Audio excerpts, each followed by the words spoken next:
구독, 좋아요. 조원진 우리공화당 대표님 나오셨습니다. 어서 오십시오. 반갑습니다. 예. 저는 잘 보고 있습니다. 예. 저는 의원님 활약을 더 잘 보고 있습니다. 예. 그간의 고생도 많이 하셨죠? 뭐 해야 될 일이니까 고생이라고 생각 안 했는데 예. 결과가 더 나빠지니까 그 우리가 서울역 집회할 때 네. 현수막을 대형 현수막을 붙였어요. 예. 그 내용이 뭔지 아세요? 어떤 내용을? 윤석열 대통령 한동훈 제발 좀 잘해달라. 제발 잘해라. 예. 그때가 겸 1년 전이에요. 1년 전. 네. 그때 이 사람들이 큰일 나겠다. 특히 저도 뭐 29살 때 보좌관부터 했으니까 예. 꽤 정치 주변에 있었잖아요. 예. 한동훈 같은 사람은 처음 봤어요. 그래서 도저히 이해가 안 가는 거야. 예. 이번에도 그 한동훈 주변에 있는 사람들의 그 나경원 의원이 어쨌든 뭐라도 해야 되잖아요. 예. 거기는 뭐 법사위원장 돌리도 그러고 김민석 안 된다. 뭐 이렇게 농성을 하면은 국민의힘 뭐 한 40명이 같이 동참 농성을 했는데 한동훈계에 있는 사람들이 비꼬면서 말이지. 조롱하더군요. 야, 그래서 제가 볼 때 저 사람들은 그냥 민주당 가지 왜 국민의힘에 있지? 결국은 대통령 선거 때 김문수 후보 대통령 선거할 때 우리 공화당에 전격적으로 지지 선언하고 네. 그때 이제 지지 선언한 게 우리가 전북 마이산 갔어요. 한 네. 1,000명이. 네. 그래서 그날이 김문수 후보가 쫓겨난 날이라. 아, 그렇군요. 그날 그러니까, 밤이 대선 후보로 뽑히고 나서 쫓겨난 날. 사실상 쫓겨난 날. 쫓겨나고 그날 밤에 이제 용기 있는 그 국민의힘의 정의로운 당원들이 뒤집었잖아요. 예, 예. 우리는 낮에 산행을 하면서 이것은 옳지 않다. 그래서 한덕수 후보가 되더라도 지지할 수 없다. 우리는 김문수 후보를 지지하고 만약 국민의힘이 그래 가면은 다른 방법을 찾아보자. 뭐 이런 이제 선언을 했어요. 예. 그리고 이제 1,000명이 갔으니까 이제 공식적인 의결이 된 거죠. 예. 그런 상황들을 보면서 야 이거 정말 이 87년 이후에 우리가 40년 그리고 삼김 시대 끝나고 25년이에요. 예. 그러면 정치적인 그 역전 과정에서 무엇을 우리가 놓치고 있는가 그런 생각을 하는 거예요. 예. 저는. 예. 그 이제 우리가 보통 87 얘기를 많이 하는데 87 이후에 삼김 시대가 끝나면서 2000년이 들어오잖아요. 예. 신세기가 들어오는데 2000년 하고도 25년이 지났어. 그런데 우리가 뭘 놓쳐서 이렇게 극단적인 양당 구조로 가고 국민들이 정치인들 때문에 겪지 않아야 될 고통을 국민들이 겪고 있고 솔직히 뭐 윤석열 대통령과 한동훈의 관계 문제 때문에 이게 터진 거 아닙니까? 그리고 과반 이제 3분의 2 의석을 지켜준 거, 100석 이상을 뭐 만들어준 거, 박근혜 대통령 때 118석인가? 예. 그리고 이번에 108석인가 이렇잖아요. 그런데 그것을 무너뜨렸다. 그리고 난 다음에는 이재명을 요구 안 해. 또 어떨 때 이재명도 요구해. 그러면 그 근본 원인이 뭐예요? 근본 원인은 국민은 잘못한 게 없는 거야. 예. 표를 뽑아줘서 118석을 뽑아주고 이쪽은 108석을 뽑아줬잖아요. 예. 윤석열 대통령 때는. 그러면은 국민들은 너가 잘못했더라도 개헌선은 보장해주겠다. 개헌은 막을 수 있게끔. 그 정도 딱 해준 거야. 예. 그런데 자기 임의적으로 개헌보다 더한 탄핵을 해버렸잖아요. 양쪽이 두 번에 걸쳐서. 그래서 이게 개헌선을 지켜준 국민에 대한 배신인데 국민들은 개헌선 지켜준 걸로 국민의 도리는 했잖아요. 일단. 네. 그런데 정치인들이 자기들의 기득권 이익 때문에 개헌선을 무너뜨리고 백기를 들고 좌파들한테 갔단 말이에요. 예. 그것도 대통령 그게 국민의 지지를 얻은 대통령을 탄핵시키고 좌파들한테 갔어. 그리고 좌파들이 하는 정책이라는 게 문재인 때 우리가 5년을 겪어봤잖아요. 예. 거기는 탈자유, 탈자본주의, 탈자유통일 이 제도를 계속 갖다 막 5년 동안 겪었는데 한번 겪어보면 그 다음 사람들은 아 그때 그러니까 우리가 겪어보니까 도저히 헌법에서 자유자로 뺄 정도로 또 가면은 이건 나라 망하는 거 아니냐. 우리가 절실하게 느껴서 그 당시에 차악 그게 최악은 안 되니까 차악이라도 뽑자. 이런 입장에서 윤석열 대통령을 뽑은 거 아닙니까? 예. 근데 문재인 특검 때 화양연화했던 사람들이 모여가지고 이 반란을 일으킨 거잖아요. 그 당시에 화양연화 자기가 가장 인생에서 가장 화양연화 가장 화려한 시절이 특검 때라는 거 아니에요. 결국 뭐 땅 묶어 가지고 목표 정해놓고 박근혜 이재용 감옥 보내자. 박근혜는 어떻게 보내느냐? 뇌물로. 돈하고 전혀 상관없는 사람을 뇌물로 모니까 국민의 반감이 더 생기잖아요. 아, 저 사람은 돈하고 전혀 상관이 없는데 제3자 뇌물죄 말도 잘 만들어내. 묵시적 청탁까지 만들어내잖아요. 말은 안 했는데 눈으로 얘기했다. 그런 용어까지 만들어내는 잔재주를 부리는 사람들이 지금도 버티고 있어요. 그래서 저는 이게 국민이 내린 소명이라는 게 개헌 저지선을 만들어줬는데 그것을 무너뜨린 장본인들은 퇴출시키는 게 맞다요. 저는 그래 보거든요. 예. 국민의 소명을 무너뜨렸잖아요. 국민들한테 물어보지도 않았어. 자기 독단적으로 국회의원도 아닌 사람이 본회의장 들어가가지고 이재명이 악수하고 언제 국민한테 물어봤어요? 그런 사태가 벌어지면서 이 문제를 두 단계로 우리가 나눠서 보면은 87 헌법 이후에 40년 삼김 시대가 끝나고 네. 그때 한 2002년 3년 정도 되잖아요. 삼김 시대가 끝나고 뭐 대강 한 20년 많은 변화가 있고 지금 뭐 AI 시대로 접어들었는데 정치는 그대로인데 좌파들은 더 결속을 하고 소위 말하는 우파 보수라고 자처하는 우파들은 너무 개인주의 정치가 팽배해졌다.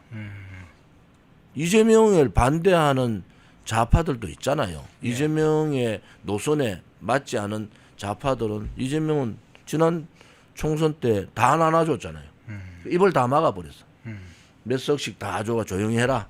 그렇게 자기들은 아무리 해도 의석 못 갔는데 그렇게 주니까 그렇게 뭐 대통령 선거 때 뭐 5당 연합 회견하고 이재명 미리 다 생각하고 다 나눠줬는데 이놈의 국민의힘은 의석도 별로 가지지도 못하면서 저끼리 노는 거야. 그분은 이 부분부터 그러면 한번 제가 여쭤볼게요. 마침 이제 야권 이야기를 먼저 시작을 해주셨으니까 얼마 전까지만 하더라도 집권 여당이었습니다. 이제 불과 지금 한 2달 사이에 야당이 된 꼴인데 이 집권 만 3년이 되지 않는 기간 동안에 지금의 야당과 집권 세력들 내부의 갈등이 거의 한 2년 6개월 계속 반복됐잖아요. 그러니까 윤석열 대통령과 한동훈의 갈등도 있었고 그 전에 이제 다른 갈등도 있었는데 계속 그게 한 2년 이상 반복되고 누적되어 왔는데 왜 이렇게 내부 갈등이 이 지금의 야권 내부에서 이전엔 집권 세력 내부에서 반복되었는지 이게 목표가 다른 건지 정치 스타일이 다른 건지 아니면 권력에 대한 것이 다른 건지 어떻게 보세요?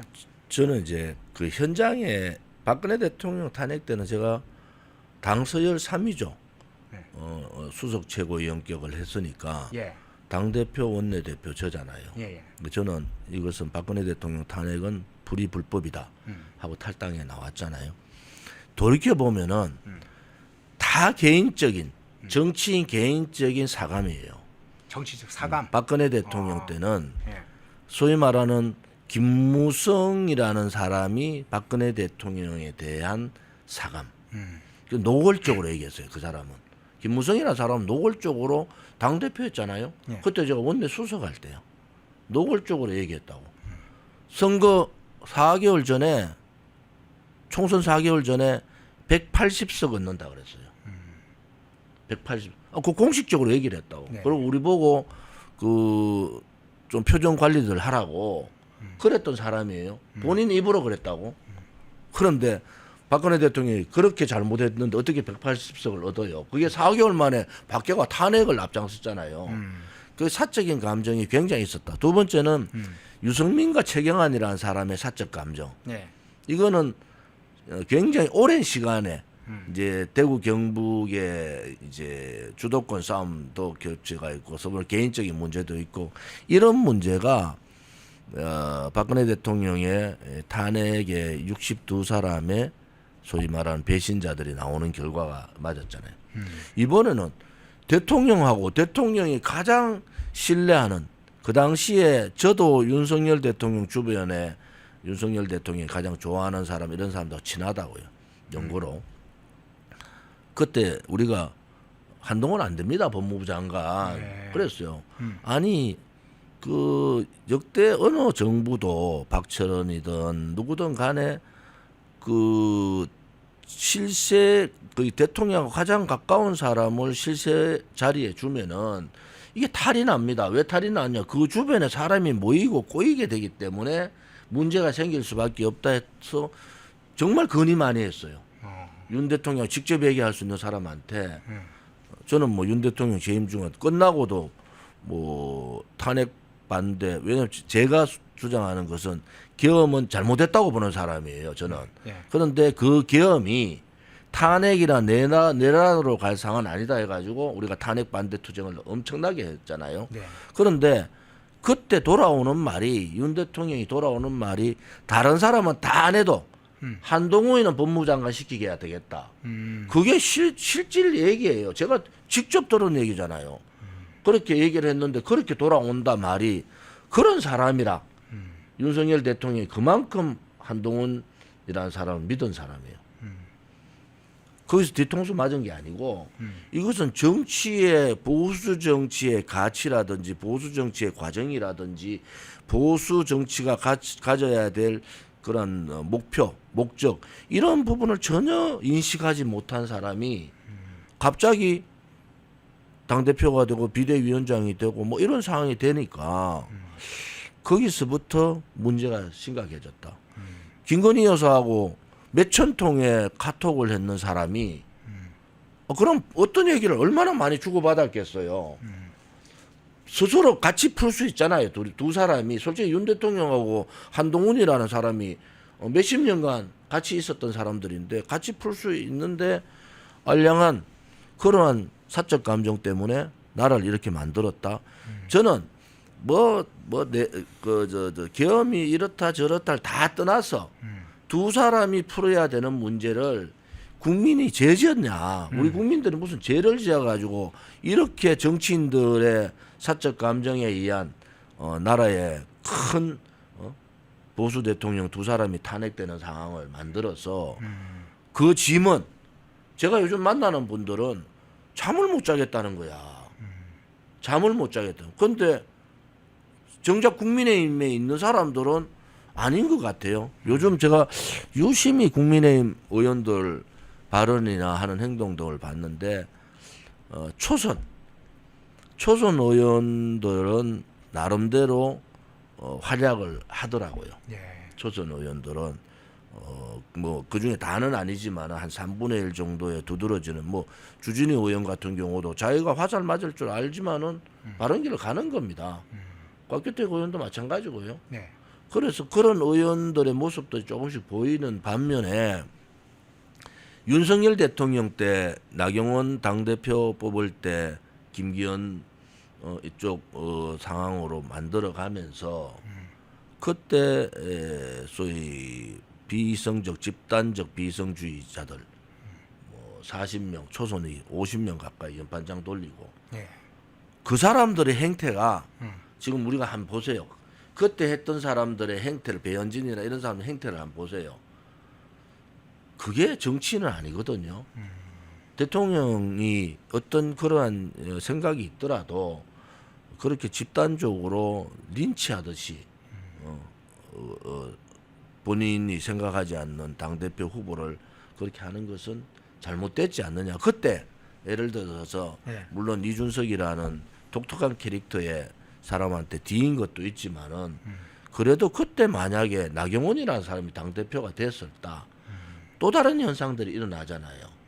또 다른 현상들이. 그래서 이제 당정이라는 것은 이제 정부와 대통령과 국회, 여당은 서로 간에 하나로 되면서도 조금은 약간의 이 견제를 할 수 있는 그런 구도가 돼야 되거든요. 네. 그게 무너졌다는 게 그게 가장 아픕니다. 그런데 그 무너짐의 핵심이 한동훈이다. 네. 그래서 저는 한동훈을 지지하는 국민들이 있죠. 그런데 지금은 아니다. 지금은 국민들 보기 명구스럽고 국민들한테 잘못한 점이 많아요. 아까 말씀드린 보수 소를 지지하는 국민의힘을 지지하는 국민들이 죄 지은 게 아니잖아요. 네. 돌이켜 보면은 나는 돌아다니지도 못할 것 같아. 그래서 그런 부분에 있어서는 좀 반성하는 계기를 좀 갖는 게 좋겠다. 지금 그 대통령 선거 과정에서 저는 뭐 미리 김문수 후보 지지선을 하고 우리 당원들이 전국을 다 다녔습니다. 네. 저는 전국 다니면서 너무나 많은 것을 봤어요. 저희 친한계들의 움직임을 거의 대부분 다 체크해 봤어요. 이럴 수는 없는 겁니다. 대통령 선거에서 경선을 해서 지면은 경선에 승복하는 게 맞잖아요. 네. 지금 지금 민주당이요. 이제 한 5일 됐나? 그런데 대선 불복이라고 얘기하더라고. 그 저는 이재명의 민주당이 대선 불복을 한 거 아니냐. 왜냐하면은 윤석열 대통령 때 이재명의 민주당이 특검 그다음에 탄핵 그렇게 정부를 무력화시키는 작업을 했잖아요. 그게 대선 불복이거든요. 그런데 25일 되고 저거 하고 싶은 데 지금 다 하고 있는 민주당이 국회의원이 국민의힘에 조금 얘기한다고 야당 보고 너 지금 대선 불복하느냐 해서 내가 참 가소로운 놈들 저가 윤 대통령 3년 동안 했던 일을 아니 감사한 자기들을 감사한다고 감사원장을 탄핵시킨 그런 대선 불복을 해놓고는 지금 대선 불복 얘기를 하는데 국민의힘이 대선 불복 얘기하면 너 미쳤구나 이렇게 해야 되는데 아무도 얘기 안 해. 네. 아니 근데 대표님 앞서 이제 지난 탄핵 이전의 상황 또는 대선 이전의 상황을 전체적으로 지금 야당에 대한 집권 과거에는 집권 여당했던 그 세력들의 집권 세력들 내부 상황을 좀 정리를 해주셨는데 지금 이제 대선 경선 이후에 그리고 현재 대선 이후에도 여전히 남아 있는 건 한동훈도 남아 있고 이제 새롭게 등장한 인물들이 또 있습니다. 있기는 이제 김문수 후보나 안철수 의원이나 이제 이런 분들이 나와 있는데 앞서 한동훈의 정치적 사과문 얘기도 했습니다만 지금 이제 당내 경선을 앞두고 있는 상황에서 그게 또 재현될지 문제 하나하고 또 하나는 당내에서는 무슨 집단지도 체제 이야기가 나오지 않습니까? 그런 문제들에 대해서 상황을 어떻게 보세요? 저는 국민의힘의 기득권을 놓기 싫은 마지막 발악이다 이래봐요. 국민의힘이 이번 두 번의 탄핵 그리고 저같이 뭐 아주 답답한 사람은 나와서 아스팔트에서 지금 9년 차잖아요. 그런데 국민의힘이 기득권을 이제는 내려놔야 되는 거 아닌가? 그것은 위로부터의 개혁을 해야 되는데 네. 제가 보니까 중진을 중심으로 그렇게 개혁을 하겠다는 생각이 없으니까 집단지도 체제라는 얘기가 나오는 거예요. 집단지도 체제는 반개혁이라고 이꼴을 보면 돼요. 집단지도 체제 이꼴을 반개혁. 누구도 인적 쇄신 못하고 누구도 이념의 정리를 못해요. 그냥 나눠 먹자. 그냥 그야말로 나눠 먹자 이거잖아요. 저는 생각이 다른 게 김용태 비대위원장이 어쨌든 최선을 다해서 마무리를 했어요. 6월 30일 날 임기가 끝났는데 저는 당대표 경선을 빨리 해라. 왜냐 그러면은 이재명 정권이 민주당이 지금 하는 형태가 세 가지를 대강 볼 수가 있는데 이게 3개월 안에 다 셋업을 해버려요. 첫째는 인사를 통해서 자기들의 장기 집권 플랜을 가져가는 거예요. 예. 인사를 통해서.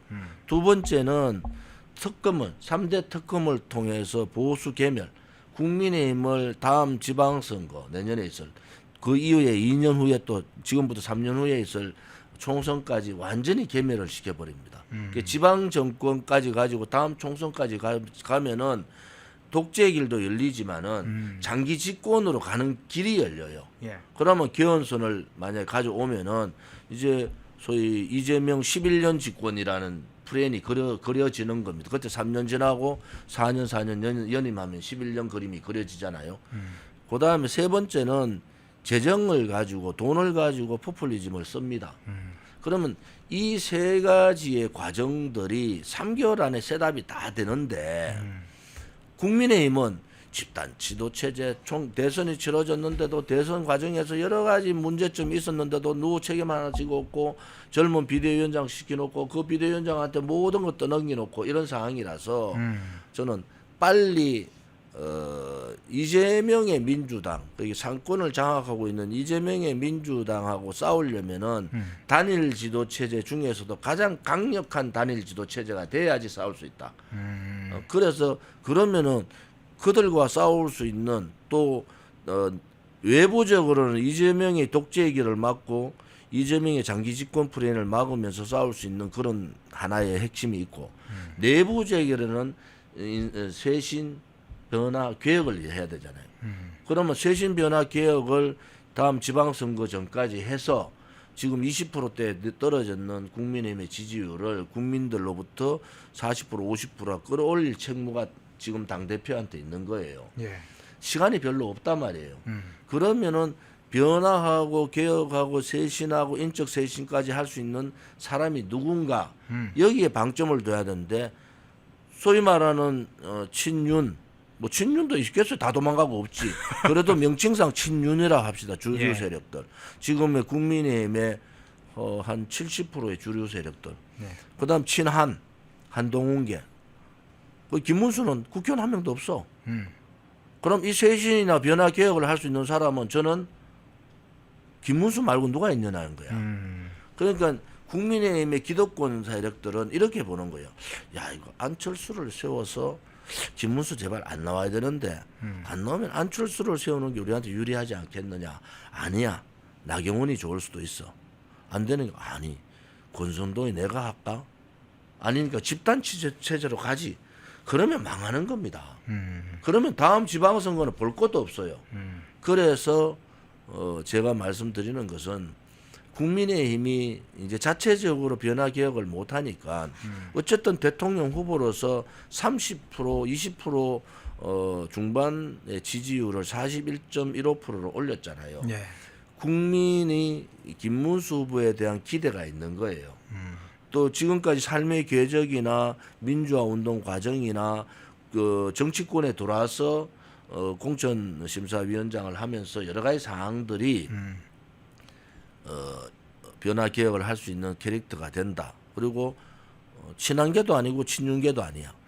그러면은 이 사람한테 나름대로의 칼을 쥐어줘서 소위 말하는 국민의힘의 새로운 뭐 저도 이름도 바꾸라 그래요. 이름도 바꾸고 새로운 당대표가 머리부터 발끝까지 다 바꿔보자. 그러고 인적 쇄신은 뒤에 문제예요. 뒤에 그거는 시간들이 있으니까 그때의 문제니까 그 전에 할 수 있는 국민의힘의 그 웰빙 정당의 모습들을 완전히 바꿔서 거대 여당 소위 상권을 장악하고 있는 여당하고 싸울 수 있는 체제를 갖춰라. 어제 김문수 후보가 그 경기 원외위원장들 만나서 저희가 얘기한 거 똑같이 얘기하시더라고. 아, 그랬어요? 그래서 그런 부분에 봐서는 시간 끌지 말고 집단 지도체제 절대 안 된다. 왜? 저쪽이 강력한 대통령 중심제의 상권을 장악하고 있는데 여기서 집단 지도체제 해야 그건 맞지도 않아요.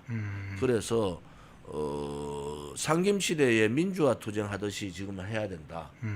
그 동력을 얻으려면은 국민의힘이 더 많은 변화 쇄신 개혁이 돼야 된다. 그래야 국민들이 따라와요. 지금 바깥에 아스팔트 우파 국민들이 정의로운 용기 있는 국민들이 쳐다보고 있는 거야. 너거를 버릴까 말까. 정 그러면 너걸 버릴 수밖에 없어. 버리기 전에 너가 스스로 개혁해가 변화하고 쇄신해서 인적 쇄신까지 하는 모습들을 갖춰지면은 국민들이 다시 모여가지고 반 이재명 전선을 펴지 않겠느냐. 거기에서 적합한 인물, 이 시대에 적합한 인물은 저는 김문수 후보다 이래 보는 거죠. 네. 자, 야당 문제 조금 압축해서 살펴봤는데 여당 문제도 한번 여쭤볼게요. 이제 직격해서 질문을 드리면 지금 대통령실, 지금 내각 어떤 성격의 내각이고 어떤 대통령실이라고 봅니까? 지금 내각의 장관하고 국세청장 포함해서 그리고 대통령실의 뭐 비서실장, 뭐 민정, 그다음 대변인 등등등 이래 보면은 이게 내각제 비슷해요. 야, 왜냐하면은 11명에서 2명 정도를 민주당에서 이렇게 뽑아왔단 말이에요. 네. 그건 뭐냐 그러면은 지금의 민주당의 노선을 그대로 가겠다는 거잖아요. 지금의 민주당의 노선은 외교 안보적으로는 반미 친북 친중 행위들을 합니다. 이번에 그 증명이 된 게 이스라엘이 이란을 폭격했잖아요. 그 네. 우방 국가의 컨센서스 대부분의 사람들의 동의를 좀 얻어가지고 의리한 거잖아요. 미국하고 이스라엘이 이렇게 손을 잡고 쳤잖아요. 그 문제는 바로 핵이라 핵. 이란의 핵의 프로세스의 중단을 요구했는데 안 하니까 그거 때려버린 거 아닙니까? 그래 플루토늄 생산 과정인데 그 다음에 이제 조금만 외교 안보 쪽이 친중 친북 생각이 없었으면은 그 다음에 핵은 딱 북한 하나란 말이에요. 그러면 이란을 핵을 때려서 이란의 핵을 제거하고 이란 정부 자체를 바꾸겠다 생각했던 게 이스라엘인데 미국은 그까지 가면은 이제 앞으로 더 곤란해지니까 우크라이나 전쟁이 안 끝 상태에서 그 곤란해지니까 미국은 그런 입장은 아니에요. 빨리 끝내자는 입장인데 이스라엘은 못 끝내겠다는 입장이. 아직까지 휴전은 했지만은 휴전이 어느 정도 갈지는 모르겠어요. 근데 우방 국가나 미국은 그 다음을 보는 게 북한을 보는 거예요. 북한은 이란하고는 다른데 핵 탄두가 50개에서 100개 정도 핵을 가지고 있다 이런 얘기잖아요. 네. 그럼 미국에서도 벌써 이미 핵 보유국이라는 얘기가 나와요. 그러면은 이게 북한을 핵 보유국이라고 인정을 할 거냐 말 거냐의 문제가 지금 이번 나토에서 왔던 사람들이 이제 이 북한의 핵 문제를 어떻게 할래? 그러면 트럼프 네 말대로 당신 말대로 그냥 북한을 구슬러서 핵 개발 사항을 중단시켜 놓고 핵 보유국으로 인정을 할 거냐? 그렇지 않으면 어떻게 할 거냐? 근데 나토 안 갔어. 그게 소위 말하는 자주 동맹파들의 반대 때문에 안 간 거야. 네. 소위 강경파들의 반대예요. 그런데 이 나토라는 게요. 우크라이나에 북한이 6천 명을 보내. 3천 명이 젊은 우리 북한 청년들 3천 명이 죽었어요.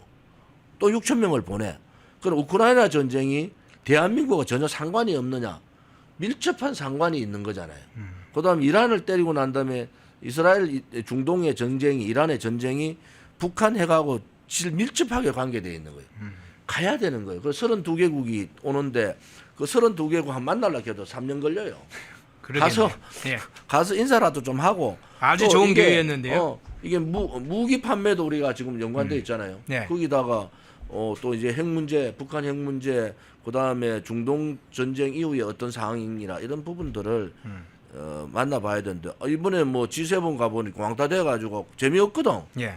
거기다가 옆에서 이거 뭐 이렇게 얘기해서 저는 첫째 외교안보 부분에 대해서 확실하게 이 친중 친북 생각을 문재인 때보다 더 할 거다. 그런데 속이면서 한다. 문재인 정권은 드러내놓고 하고 이재명 정권은 속이면서 한다. 이 부분을 예의주시하자. 두 번째는 인사를 통해서 장기 집권 플랜을 다 짠다. 그것은 소위 저항하고 있는 검찰의 검수완박을 완성시킬 거다. 검찰청 폐지하고 공소청 만들고 막 등등등 하면은 검찰의 힘이 없어져요. 그러면 소위 말하는 민주당 운동권들의 부패 또 이재명 정권이 필연적으로 올 수밖에 없는 부패를 막을 수가 없는 단계가 되는 겁니다. 그러면은 드러내놓고 나눠먹기 시작할 거다. 그리고 세 번째는 저는 뭐 윤석열 정부 들어와서도 한 200조 지금 국가부채가 한 1,300조 되거든요. 네. 윤석열 대통령 때는 왜 돈도 풀어주지 않았어? 그런데 왜 200조가 늘었느냐? 세금을 줄여버렸어요. 그게 한 80조 정도, 연간 한 80조 정도가 세수 차익이 났어요. 그러니까 세수 차익이 났다는 것은 부채가 늘어날 수밖에 없는 거잖아요.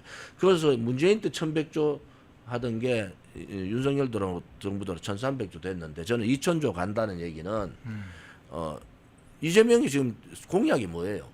세금 깎아주고 돈 풀겠다는 거. 그럼 세금 깎아주고 돈 풀면은 결국은 국간을 열어가지고 그 돈을 쓸 수밖에 없고 그것은 700조는 그냥 간다. 그래서 우리가 2000조의 부채 시대는 예. 필연적으로 올 수밖에 없어요.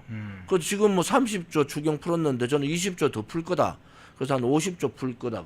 그럼 연간 50조씩 풀고 그다음에 세금 들고 두고 소위 또 하나는 암울한 게 제로 성장 시대예요. 그러면 예를 들어 3% 성장만 해도 우리가 1.5%까지는 제로 성장으로 보는데 이제 완전히 제로 성장 시대에 들어갔거든요. 그러면 세수를 늘릴 게 별로 없어요. 예. 그런데 자기의 인기를 위해서 세금도 깎아주고 돈도 푼다. 그래서 우리가 2000조 시대 간다. 그러면 우리나라가 지금 뭐 전체 GDP가 한 2,500조, 2,600조 정도 되거든요. 그럼 2000조 시대의 부채 지금 뭐 50%, 49% 이렇게 하다가 85%, 90% 가는 거예요. 부채율이. 그러고 가면 GDP하고 부채하고 규모가 똑같아지겠네요. 그러니 그때부터는 이제 좌파들이 안색이 달라지지. 네. 야 이거 풀다 보니까 너무 많이 풀었네. 그때 늦어요. 네. 그때는 다시 뚝을 쌓기가 힘들다고요. 그 경기가 좋아져서 세계적인 상황이 좋아져서 우리가 이제 성장률이 한 5% 정도 가면 모르는데 지금은 이제 앞으로 일본식으로 제로 성장 시대가 몇십 년 간다고. 그 제로 성장 시대가 그러면은 결국은 복지 부분의 돈은 점점 늘어나 고령화 때문에 일자리는 AI 문제나 이런 문제 때 일자리는 더 줄어들고 그다음에 소위 지금 민노총 위원장이 노동부 장관 하듯이 민노총의 힘은 더 강해지고 양대 노조의 힘은 더 강해집니다. 문재인 때요 양대 노조가 한 70만 늘었어요. 저는 이제 양대 노조가 300만 시대가 간다 이런 거예요. 그러면 거기에 양대 노조에 가입하지 못한 80%의 어려운 노동자의 문제를 어떻게 할 거냐. 제가 한노에 오래 있어봐서 항상 걱정스러운 게 국가의 재정이 줄면은 네. 제일 먼저 정리하고 정리 나가는 사람이 힘없는 노동자예요. 그것도 10인 미만. 그래서 그런 부분들이 이제 막 터지기 시작합니다. 그래서 잘 나갈 때 너무 막 나가지 마라. 이재명 정권한테 하고 싶은 얘기가 결국은 2년 안에 그 화살이 바로 다음 지방선거 때까지는 속일 수 있어요. 그런데 다음 총선 때까지는 못 속인다. 왜냐하면 그게 뭐 피부적으로 막 다가오는 거예요. 왜 돈을 풀면은 당연히 물가가 올라요. 쓸 돈은 없는데 물가는 올라. 그럼 그렇다 해가지고 뭐 50만 원씩 매년 막 50만 100만 원씩 나눠주지도 못하잖아요. 네. 그런 부분들을 이제 우리 국민들이 현명한 우리 국민들이 고민을 해야 되고 거기에 맞춰서 민주당이 이번 저는 인사 참사라는 게 너끼리 다 해묻다. 됐다 그냥. 뭐 우리 뭐 그냥 말로 너끼리 다 해묻으니까 너끼리 잘해봐라. 뭐 그런 정도예요. 그다음에 뭐 농림부 장관 송미령이 이 사람은 이 변신 변화의 굴욕을 어떻게 버틸 건가? 그게 되게 궁금해요. 농망법에 농업을 망치는 사법 해가지고 반대하다가 갑자기 시기가 이제 해도 된대. 아니 그 시기가 농망법 할 때가 작년 말이야. 작년 11월 달인데 정권만 뭐 그 사이에 정권만 바뀐 건데. 바뀐 게 하나도 없는데 여건이 됐다니까 답답하다. 예. 그런 부분에 있어서 이제 장관 인선에서 나름대로 기대를 할 수 있는 장관도 있긴 있어요. 있는데 그래서 그나마 좀 기대하는 장관 한두 명 뽑는다면요?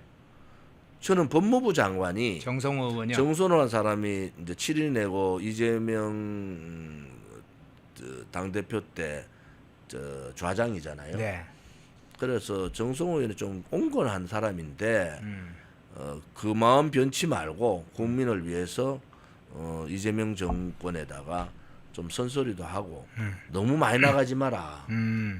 검찰이라는 게 나쁠 수도 있지만은 그것을 없애면은 또 다른 권력기관이 생기고 그 권력이 당신들을 목을 죄일 수밖에 없는 구도가 온다. 네, 네. 그래서 그런 균형적인 감각을 좀 하라는 거고 그다음에 방위병 출신의 안규백 의원도 상당히 온건파인데 저는 좀 기대를 하고 싶은 게 제가 만나서 얘기도 하고 싶은데 소위 이제 군의 힘이 정치하고 완전히 별개로 가라 이제는 소위 정권이 바뀌더라도 군이 흔들리는 경우는 안 된다. 이번에 그런 경우를 보면서 군 소위 말하는 50만 군 장병들의 사기가 얼마나 떨어졌느냐. 왜 자기들의 지휘관의 모습들을 다 봤잖아요. 예. 그래서 방위병 출신의 국방부 장관을 놨다는 것은 안보 부분을 철저히 하는 것은 기본이고 그 대신에 이제 군과 정치를 완전히 분리시키는 그러한 작업은 좀 기대해 보고 있습니다.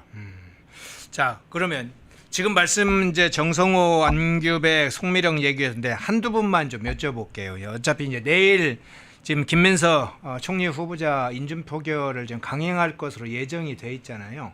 그래서 이제 내일 그 김민석 후보자의 인준 표결을 둘러싼 또 여러 의혹에 관한 문제 하나하고 제가 걱정한 건 늘 국정원인데 이종석이 가 있는 것도 걱정인데 기조실장에 김희수가 갔다 뭐 이런 지금 이야기가 나와서 뭔가 또 다른 차원의 걱정이 계속 증가하는데 그 부분 어떻게 보세요? 지금 이재명 정권의 가장 저도 미스테이크라고 보는 게 소위 이재명이라는 사람에 대해서 범죄 부분 특히 돈과 관련된 부분에 대해 국민들 되게 예민하잖아요. 네. 어쩔 수 없는 상황으로 뭐 대통령을 만들었지만은 총리도 전과 사범을 놓을 줄은 상상을 못한 거야. 예. 그래서 이게 해외 토픽감이에요. 대통령 전과 사범에 총리 전과 사범. 그 전과도 자랑스러운 전과도 아니야. 야, 근데 대한민국은 선진국 10대 선진 강국이고 뭐 모든 것이 선진국인데 야, 이런 상황을 만들어도 국민들이 가만히 있는가? 그래서 총리는 하겠지. 근데 저는 오래 하지는 못할 것 같고 국민의 마음에서는 이미 김민석은 총리가 아니고 배추 총리라 배추 총리. 야, 이거 배추 농사 짓는 사람 좀 난리 났다는 거 아니야? 네. 세무서가 배추 농사 짓면 그렇게 돈을 많이 벌어. 이거 한번 세무서에서 한번 가봐야 되겠다 이런 생각까지 않겠어요? 아니 2억 투자했는데 월 450만 원씩 돈을 주고 원금까지 받는다? 야, 그래서 김민석스럽다. 이재명스럽고 김민석스럽다. 이제 뭐 총리 인준돼도 총리라는 게 장관들을 추천하는데 그 말빨이 먹히겠어요? 자기는 정인 하나도 없어. 자료도 3분의 1도 안 내. 그래놓고 비아냥거려. 나경원 의원 그 농성한테 와서. 그런 인성을 가진 총리가 되겠느냐. 그래서 대통령과 총리의 짝짝꿍은 제대로 될지 몰라도 국민하고의 화합이나 협치나 통합은 물 건너갔다. 저는 그래 보고요. 두 번째는 반미주의자잖아요. 전향을 한 게 없어. 사드 때도 반대하고 난리를 했어. 그러면 반미주의자라고 미국은 다 알아요. 네. 미국은 다 알고 있어. 그런데 국정원장은 친북주의지, 내재적 접근론을 들고 나와가지고 북한을 인정해야 된다는 거 아닙니까? 이종석은 친북주의자의 변화가 한 번도 없어. 또 하나는 이종석이라는 사람과 정동영이라는 사람이 북한이 핵 보유국 되는데 1등 공신이야. 햇볕 정책을 가장 강력하게 사용했죠. 통일부 장관 할 때, 그다음에 이종석 장관하고 있을 때 그런 사람을 다시 들였어요. 이것은 햇볕 정책의 책임은 저는 뭐 하지만 김대중 대통령, 노무현 대통령, 문재인 대통령 다 잘못한 거예요. 핵을 보유국으로 만든 근본 원인은 좌파 정권이다. 거기에 꼭두가시 노릇을 한 사람이 두 사람인데 이 사람이 통일부 장관과 국정원을 갔어. 자, 국정원이 들어가서 첫 번째 이번에 북한 핵 그 오염수가 방류됐다. 네. 방류된지 안 됐는지는 나트륨 검사를 안 했어.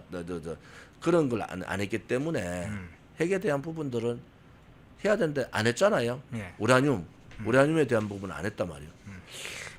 그런데 지금 미국의 전반적인 정보기관의 쪽에서는 야, 이거 황해 북도 쪽에 좀 문제가 있다.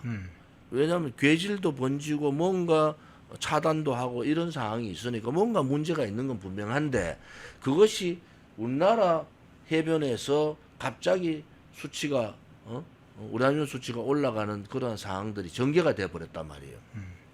그러면은 의심을 해야 되잖아요. 그 국정원이 제일 먼저 그걸 발표를 해야 되는 거야. 그러네요. 아, 국정원 정보로서는 이런 정보를 해봤더니 이렇게 돼 있었고 이런 일시적인 현상이 왜 일어났는지 모르겠다. 단지 물이라는 것은 계속 흘러가 버리기 때문에 그 낙동강 오염될 때도요. 흘러가고 나면 흔적이 없어요. 근데 흘러가는데 이거 흘러가는데 조사하면 당연히 안 나오죠. 그런데 이게 실질적으로 제가 우려하는 게 북한의 핵개발에 대해서 핵개발은 뭐 그렇다 치자자. 거기에 안전 대책이 북한 거의 없다고 보시면 돼요. 네. 없다고. 중국은 해변가 56개인가의 원전이 대한민국과 딱 맛보고 있단 말이에요. 그렇죠. 그럼 여기에 대한 서해에 대한 이 핵 오염수에 대한 대책은 지난번에 일본 오염수 방류해 가지고 막 우리가 그거 방어하는데요. 그거 방어하는데 한 3조 정도 들어간 것 같아요. 돈이 예.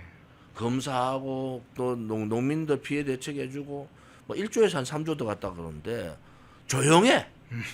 국민의힘도 조용해. 지금은 너무 조용해요. 조용해도. 국민의힘도 조용해. 핵폐수라는 것이 나왔는데도. 그래서 예. 아니 그러게 핵폐수가 나왔다 안 나왔다 이것도 우리가 다시 봐야 되잖아요. 예. 그런데 우라늄 공장이 황해북도에 있다. 예. 이건 맞잖아요. 네네. 그러면 거기에 주변에 그런 여러 가지 요동치는 뭐 녹조가 생기기도 하고 말씀드린 대로 변색되기도 하고 막 여러 가지. 그 주민들이 통제가 되고 있다는 것도 확실하단 아, 말이에요. 예, 예. 그러면 무슨 사건이 터졌어요 저기에. 음.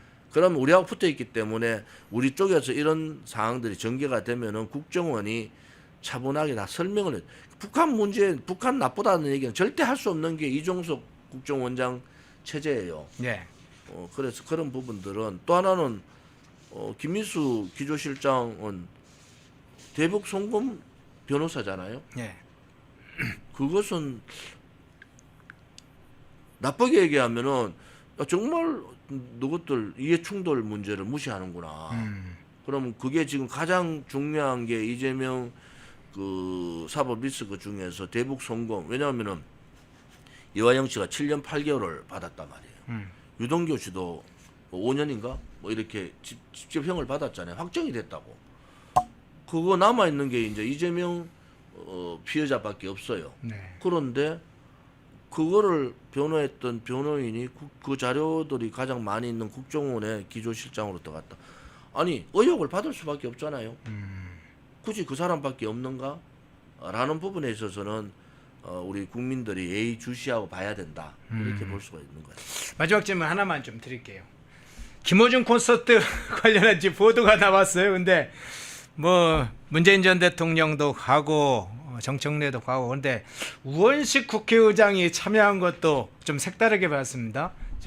이 김어준의 파워 지금은 실질적으로 좌파 2인자인가 이런 생각도 들고 어떻게 보세요? 좌파 1인자죠. 1인자입니까? 왜냐하면은 지금 당대표 선거가 예. 이재명 대 김어준의 싸움이라고 다 알아요. 아. 김어준은 정청래, 이재명은 박찬대. 말은 안 하지만 그렇게 대강 친명 쪽은 박창대, 당원들은 정청래 뭐 이렇게 가잖아요. 그래서 제가 이재명과 김어준의 당대표 싸움이 볼만하다 이렇게 얘기했고 우원식 의장은 좀 최신이 없습니다. 원래 뭐 자초설 이래가지고 뭐 그거 이상한 거 들고 와가지고 막 도변 거리가면서 했던 분이에요.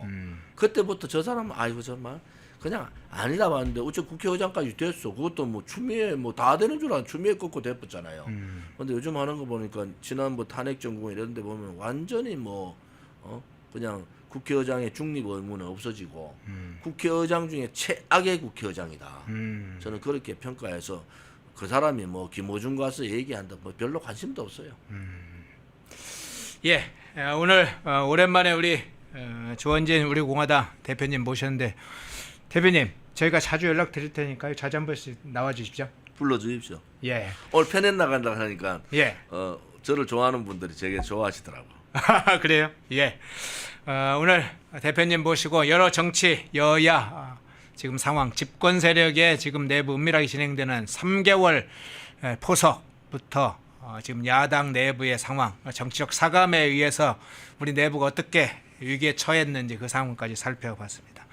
조원진 우리 공화당 대표님이었습니다. 고맙습니다. 고맙습니다. 펜앤마이크와 광동이 함께 준비한 광동 루테인 밀크시슬 혈행 개선, 노화로 인한 눈 건강, 간 건강. 펜앤마이크 TV 단독 할인 2개월분 한 박스에 3만원, 6개월분 세 박스에 84,000원. 펜앤마이크 구독자 전용 댓글 상단 할인 링크에서 구매 가능합니다. 전화 문의는 1661-6915, 전화 문의는 1661-6915. 펜앤마이크와 광동이 함께 준비한 광동 면역보감 데일리 스틱 2024년 건강기능식품 대상 높은 흡수율, 휴대와 섭취가 간편한 스틱형 펜앤마이크 TV 단독 할인 1개월분 한 박스에 33,000원, 3개월분 세 박스에 9만원. 펜앤마이크 구독자 전용 댓글 상단 할인 링크에서 구매 가능합니다. 전화 문의는 2661-6915, 전화 문의는 2661-6915. 펜앤마이크와 광동이 함께 준비한 광동 혈당혈압 콜레스테롤 케어 솔루션, 식후 혈당 상승 억제, 체지방 감소, 혈중 콜레스테롤 개선, 높은 혈압 감소. 펜앤마이크 TV 단독 할인 1개월분 한 박스에 25,000원, 3개월분 세 박스에 66,000원. 펜앤마이크 구독자 전용 댓글 상단 할인 링크에서 구매 가능합니다. 전화 문의는 1661-6915, 전화 문의는 1661-6915. 펜앤마이크에서 추천하는 영상도 보고 가세요. 다른 영상도 즐기시려면 구독 버튼을 꼭 눌러주세요.